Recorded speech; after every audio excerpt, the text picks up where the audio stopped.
Pedro from A&P-Reacts. I'm here today with the incredible Will Ramos of Lorna Shore to talk about the upcoming EP, And I Return to Nothingness, out August 13th on Century Media Records. It's an absolute pleasure to have you on the channel. How's it going? Good. How you doing, man? I'm glad to be here. It's my pleasure to have you here, and I have a lot of stuff to run by you. But before we talk about the actual EP, before we talk about these songs, before we talk about your insane vocals on this release, how did it all get started? How did you get that phone call, or was it a text message, or did a friend reach out to you? How did it all work out for you to join the ranks of Lorna Shore? I'm not gonna lie, it was the most random thing ever. Like, I knew at the time I was in another band, like Monument of a Memory and Euclid, and I was doing my own thing.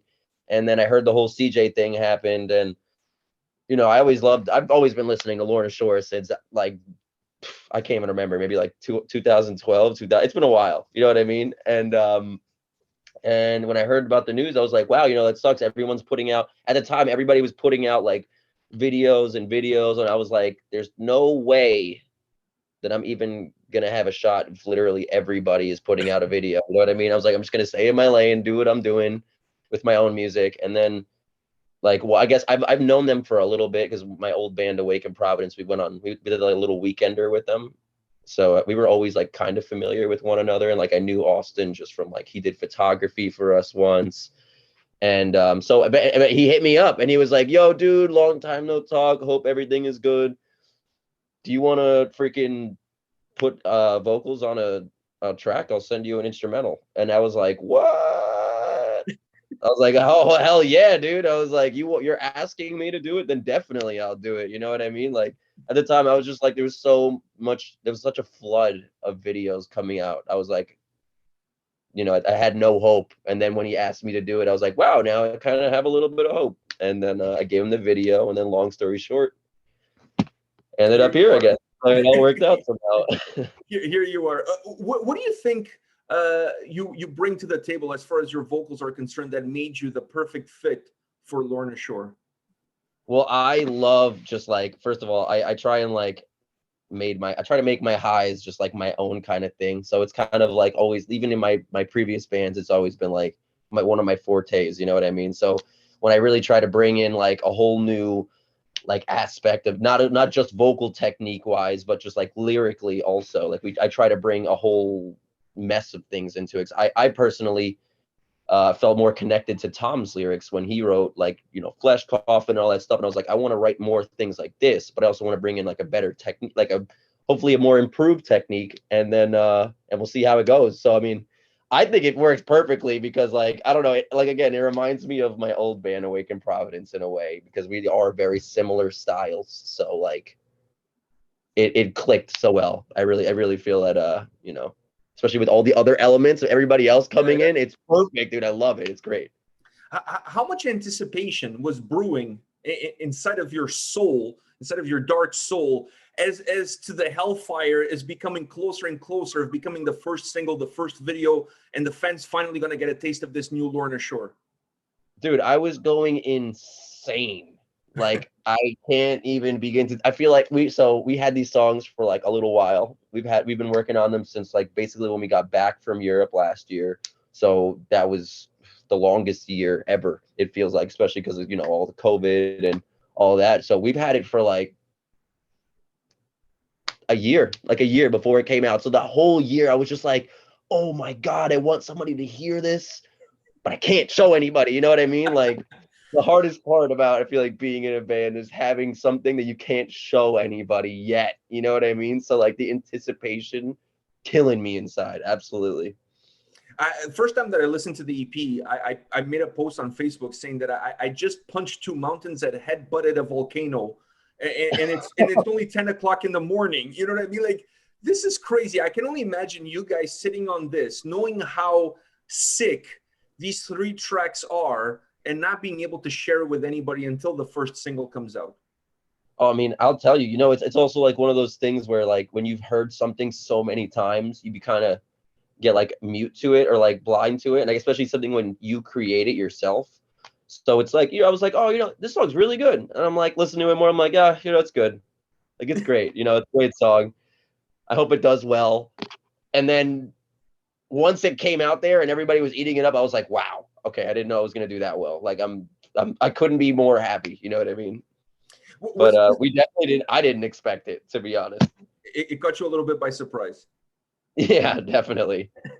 And I've seen you watch some of the reaction videos that are out there from that track, and I've seen some really funny reactions from you in terms of what some of the people had to say about your vocals. Is that something that you care a lot about, or are you just doing it because it's kind of fun to see what people think, but at the end of the day, you're going to do you? Literally, like, how with the second, what you just said, the latter part, because you know, I often have trouble like going into comments because, you know, there'll be 100 fantastic comments and then there'll be one really bad comment and your mind will just be like, man, that one guy, you know what I mean? So I try not to delve too deep into it. But when I saw the reaction videos coming out, I was like, these are really cool. Like, I don't like pre-COVID, I don't remember anybody making, I mean, I'm sure they were out there, but it wasn't as like, I'm just shocked to see how many people were doing it. You know what I mean? Like, this time around. So I was like, I have to watch this. Like, you know what I mean? Like, let's just see what people say. You know, it's fun. And at the end of the day, I'm still going to do what I do. But I think it's just like, it's really cool to see that first like emotion that comes out of somebody the first time that they hear something that I put out. Because it gives me like that feeling also when I first heard it. Mm-hmm. You know what I mean? So I love that. I love that. Was this EP really geared to introduce you to the fan base, or do you feel like there's a little bit more to it than just being your calling card now that you're with Lorna Shore? Well, I think it was a little bit of both. Like, we definitely, when we were, I didn't even realize it when we were writing like the lyrics, when I was writing, when the lyrics were coming together, I was like, I was not thinking at all about I mean, okay, to put it into perspective, I was thinking of like a life, death, rebirth kind of thing, which kind of comes across like a phoenix. And I didn't realize it as I was writing it. And I was just kind of like, it's almost like describing the story of Lorna Shore and like what's happening now and how we're kind of rising from these ashes. And at the same time, we really did try to put in all the best elements from everybody. So it kind of was like like, this is the new Lorna Shore. You know what I mean? Like, everybody's putting in their best foot. Like, the guitar solos are freaking I think complete the song. I heard the song before the solos. I was like, this is a good song. And then I heard the solos. I was like, damn. Same thing, like Austin, just everybody put their best foot forward. And I really feel like that, you know, I didn't realize it, but it's like, this is the new Lorna. And these 3 songs are all not just like the idea that I wanted to get across, but like a perfect representation of what Lorna will become. So funny you mentioned that about the solos, because as I'm listening to them, I'm like, to the Hellfire, oh, great. You know, Of the Abyss, wow, the solo on this track is phenomenal. And then you get to And I Return to Nothingness, wow, this is the best solo. I mean, if you guys had 4 songs, I probably would continue down that path of the last solo is the best solo, because that's kind of how it went for me. Oh, 100%. It's like, it really brings it all together, like, atmospherically, yeah. Like, I don't even know how to describe it. It was like the missing piece. I remember when I first heard it, I was like, damn. I was like, this is it. Like, this is exactly what the song needed. It's perfect, in my opinion. I'm not like, my favorite song is the second and third song, more towards the third song. Everybody likes hearing the breakdowns, obviously, too, the Hellfire. We wanted to give everybody that, but we also, just like how you're saying, like, we wanted to bring other elements into it. That's like, these are also Lorna Shore. Like, this is what we're trying to go towards. Yeah, I felt, and we're going to go into the 3 songs, but I felt like all of them had something different to offer. But at the same time, they all felt like part of Lorna Shore. They all are who you guys are. But at the same time, each song gives you perhaps one little side dish that it wasn't really there with the previous track. Yep, 100%. I completely agree with that. So was that part of the creative process when you guys were putting them together there? You wanted them to feel like one solid release, but at the same time, spread your wings and let's go a little bit in different paths with all 3 songs. Was that part of the creative process? 100%. We really wanted to, like, you know, Lorna, we have a whole bunch of like diverse fans, from people that love like deathcore, people that love like death metal, like a whole bunch of different extreme kind of things. And like, I feel like Lorna throughout the years has changed to be like, you know, they went from like, we've gone from like super deathcore to like this symphonic, like death metal-y aspect, black metal, core, whatever. So I feel like when we wanted to make these 3 songs, we kind of wanted to incorporate it all. That's why like the first song is super heavy. The second song is still heavy, not as heavy, but definitely more melodic. And then the third song is like the most melodic. There aren't really any breakdowns at all. It's just something that you can kind of like bang your head to. And it's like these are 3 completely different elements in like I feel like this genre of music. And I feel like it's one of those things where we want to bring all of those things together for future stuff. So this is kind of just like a taste. Like this is what we're working on. But just wait till the next one comes across. But yeah. I hear the full length record. It sounds amazing. I haven't heard it yet, but I have some good sources that tell me that your full length record is going to sound amazing. So Really. this is an appetizer. And speaking of appetizers, what in your mind made to the Hellfire the perfect single? Because you technically could go with any of the 3 songs. I honestly wanted to go with the second song because I Oh, was concerned that people were going to be like, you know, oh, this is just heavy. And then the next 2 songs they want heavy, and then it's not as heavy, and they're like, oh, whatever. But To the Hellfire was really just like when all the parts were coming together, it just came. It was like it was one of the first songs that we were putting together as a band, also, and I felt like it just felt the most organic, also. It felt the smoothest. Again, it wasn't super like like melodic like how the other 2 songs are, but it's still like it spoke to me because I am also more a deathcore vocalist than a death metal vocalist. So I think I don't know. It ended up just being like the heaviest. We were like, this is going to be the one that's going to take everyone's attention, and then we're going to run with it and be like, this is Lorna now. This is where we're going for. So once the single hit the airwaves, it blew up. And we talked about already the reaction videos that everybody's like checking out this song and going absolutely mental over it. Do you feel like some of those people that are doing these videos, like myself included, were checking out these songs? Is there a misconception that's coming into the forefront about who you are as a vocalist just based on the perception that people have from this one single? Well, I want to say yes, but I also want to say like no at the same time because like I am definitely a deathcore. At my roots are in deathcore vocals, and I find that To the Hellfire is more of the one of the more deathcore y songs that we have. But at the same time, I feel like there's still so many things that I haven't even put on the table yet that like people haven't even seen. And I think that when we start to go towards like a more death metal-y or whatever, route that we are going to end up going towards, I think it's all going to play its part. You know what I mean? People for some reason keep like, oh man, this guy is Slaughter to Prevail. Like he's the equivalent of that. I'm like, that is not me. He did something completely different. And, I just it's one of those things where I feel like time will tell the story. You know what I mean? We're still in the beginning stages. People don't exactly know what's going to happen. I have to ask you about those pig squeals at the end of To the Hellfire. Like when I first was watching the video with my son, both of us, like, we didn't know exactly if we were going forward or we were coming backwards or what the fuck was going on, because it was just like so demonic. It was just so guttural. And it's like, to me, it felt perfect to end the song on that note, because it felt to me the complete outburst of everything that you had coming up to that point. It didn't feel what I mean by this is it didn't feel forced. It didn't feel like you were doing just to flex your muscles. You were doing it because it felt like it was right based on the energy that the track had coming all the way from the beginning to that point. But how did you get there? Was it that organic, or it was something that you had in mind? I need to finish with an exclamation mark. I mean, it was definitely like an organic transition. Like we were when we made it to that point, everybody was like, yo, we need something that's going to be crazy. But like, nobody knew what it was going to be. We were just like, what?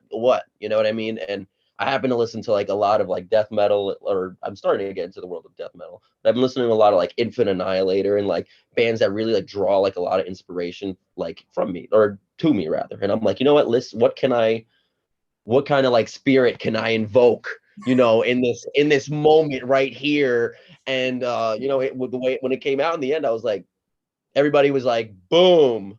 And I was like, okay, then there it is. I guess this is what it's gonna be. I don't know. It was one of those we didn't plan. Nobody was like, do this and this. They were just like, do something. And I was like, all right, I'm just gonna do something, I guess.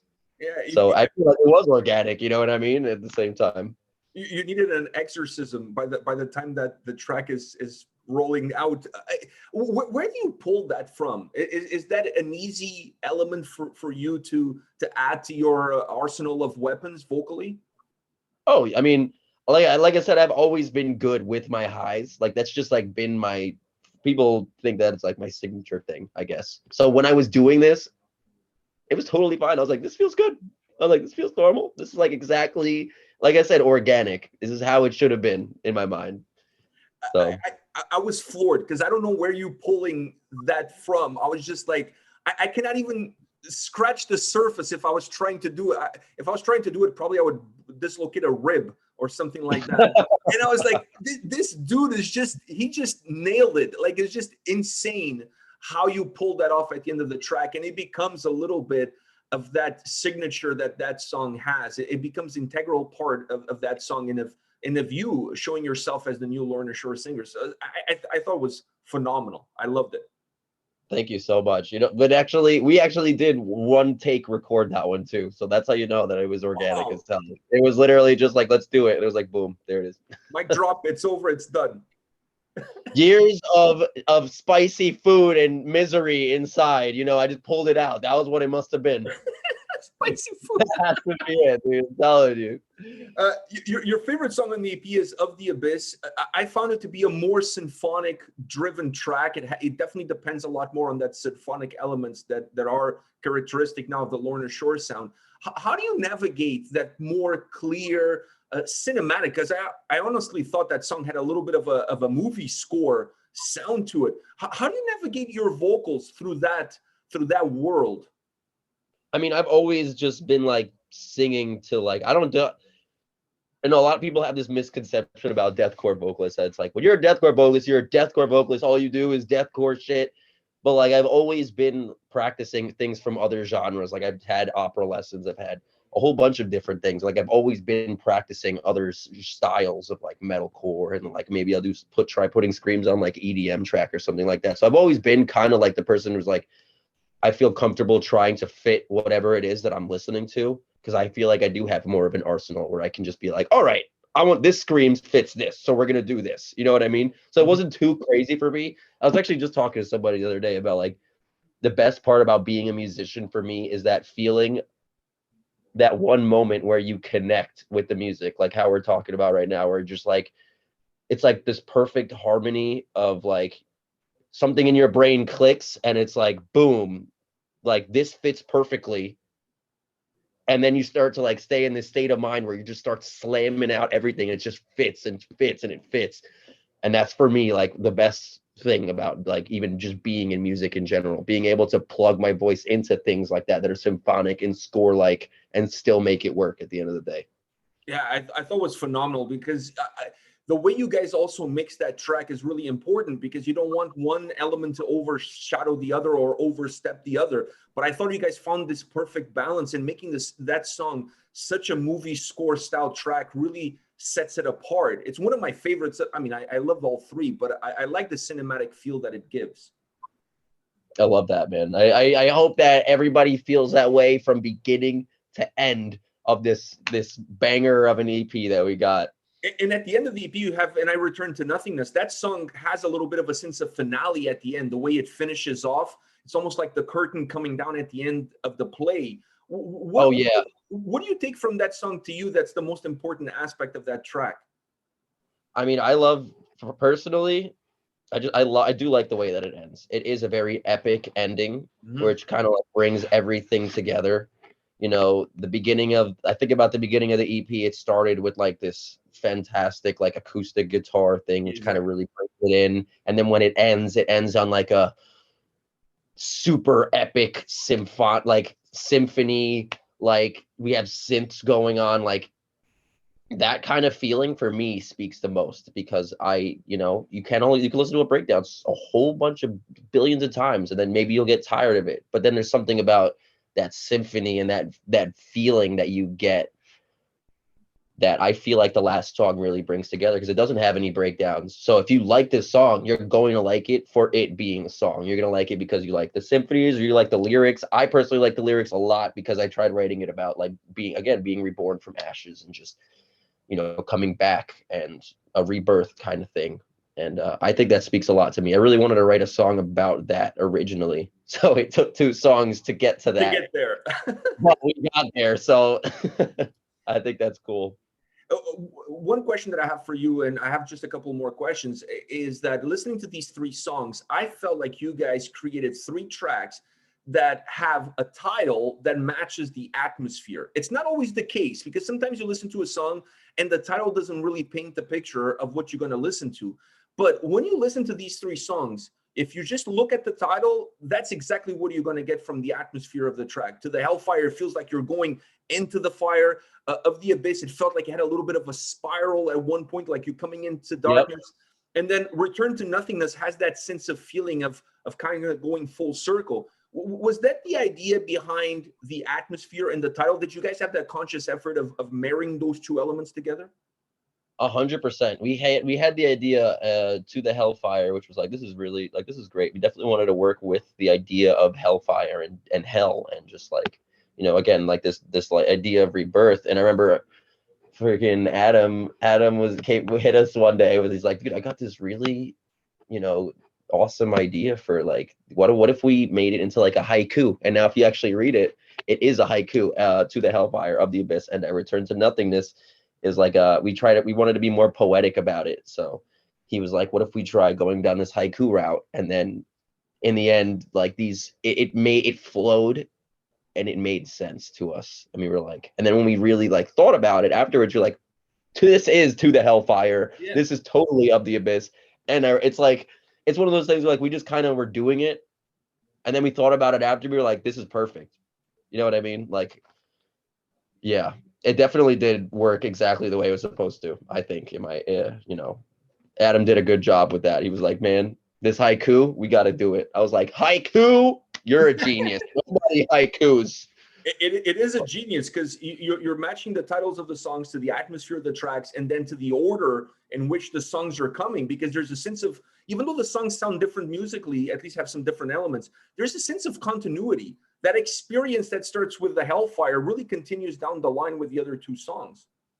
We really did want to try and tell something of a story. You know what I mean? Like, everybody loves a good story. I love a good story personally. So I was like, you know what, let's just tell a story. Let's tell a story about something that could or could not be happening, but something that speaks to me, you know. And that's how we came across, I guess, all 3 songs in the end.